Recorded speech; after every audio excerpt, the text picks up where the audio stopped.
ఈరోజు మహిళల గురించి ఎలాంటి పరిస్థితులు ఉందో మనం తెలుసుకోవాలి. రాష్ట్రంలో మహిళా సాధికారిత కోసము, మహిళల హక్కుల కోసము, అదేవిధంగా మహిళలకు సంబంధించిన భద్రత కోసము అనేక చట్టాలు తీసుకొస్తామని చెప్తున్న ప్రభుత్వాలు, పార్టీలు ఈరోజు రోడ్డు మీద ప్రశాంతంగా స్వతంత్రంగా మహిళలు తిరిగే పరిస్థితి లేదనే విషయాన్ని మనం గుర్తించాలి. గత ప్రభుత్వ హయాంలో మహిళల పైన అనేక దాడులు జరిగాయి, అత్యాచారాలు జరిగాయి.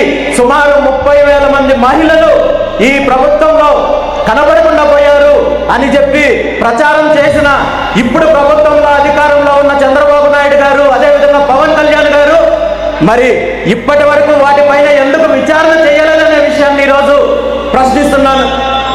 ఈ ప్రభుత్వం అధికారంలోకి వచ్చిన తర్వాత ప్రతిరోజు ఎక్కడో చోట ఏదో ఒక రకంగా సంఘటనలు జరుగుతున్నాయి, అత్యాచారాలు జరుగుతున్నాయి, హత్యలు జరుగుతున్నాయి, దాడులు జరుగుతున్నాయి.